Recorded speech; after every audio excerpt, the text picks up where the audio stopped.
திருவண்ணாமலையில் மகாதீப தினத்தன்று பக்தர்கள் மலையேற அனுமதி இல்லை என அமைச்சர் சேகர்பாபு இன்று அறிவித்துள்ளார். இதுகுறித்து பக்தர்களின் கருத்துக்களுடன் இணைகிறார் செய்தியாளர் குரு தண்டபாணி. பெஞ்சல் புயல் காரணமாக திருவண்ணாமலை தீபமலையில் கடந்த 1ஆம் தேதி நிகழ்ந்த நிலச்சரிவில் 7 பேர் மண்ணில் புதைந்து உயிரிழந்த சம்பவம் தமிழகத்தையே உலுக்கியது. மேலும் மலை உச்சிக்கு செல்லும் வழியில் பல்வேறு இடங்களில் மண் சரிவு ஏற்பட்டுள்ளதோடு பாறைகள் ஆபத்தான நிலையில் உள்ளதால் வரும் 13ஆம் தேதி நடைபெறும் மகாதீப திருவிழாவின் போது பக்தர்களை மலையேற அனுமதிப்பதில் சிக்கல் ஏற்பட்டது.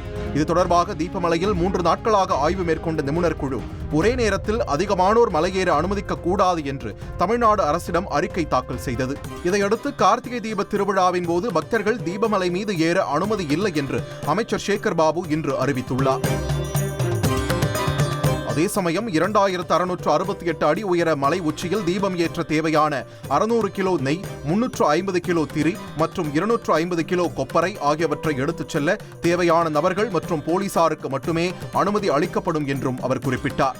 மனித சக்திகள் எவ்வளவு பயன்படுத்த முடியுமோ, எவ்வளவு அந்த அறிக்கையில் குறிப்பிட்டிருக்கின்றார்களோ அதற்கேற்றார் போல்தான் பயன்படுத்த வேண்டும் என்று உத்தரவு வழங்கப்பட்டிருக்கின்றது. கொப்பரையில் எரிகின்ற அந்த தீபம் நிச்சயமாக இந்த ஆண்டும் எரிவதற்குண்டான அனைத்து முயற்சிகளையும் மேற்கொண்டிருக்கின்றோம். இயற்கையும் அதற்கு உதவி புரியும்.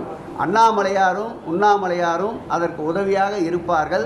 பக்தர்கள் மலையேற அனுமதி அளிக்காதது குறித்து திருவண்ணாமலையைச் சேர்ந்த சேட்டு மற்றும் பார்த்திபன் கூறுகையில், சரி காரணமாக மக்களுக்கு எவரும் வரக்கூடாதுன்றதுனால இப்போ அந்த தடை விதிக்கப்படுது. அது ஏற்றக்கூடிய விஷயம்.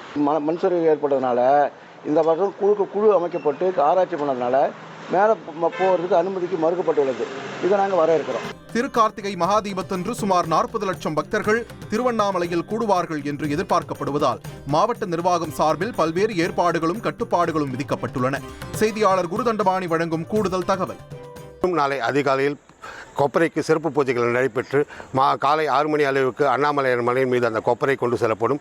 இந்த பணியில் கோவில் ஊழியர்கள் மற்றும் காவல்துறையினர் மற்றும் வனத்துறையினர் என ஒரு 50லிருந்து 100 நபர்கள் மட்டுமே மலைக்கு செல்ல உள்ளார்கள். ரஞ்சித். நன்றி குரு தண்டபாணி.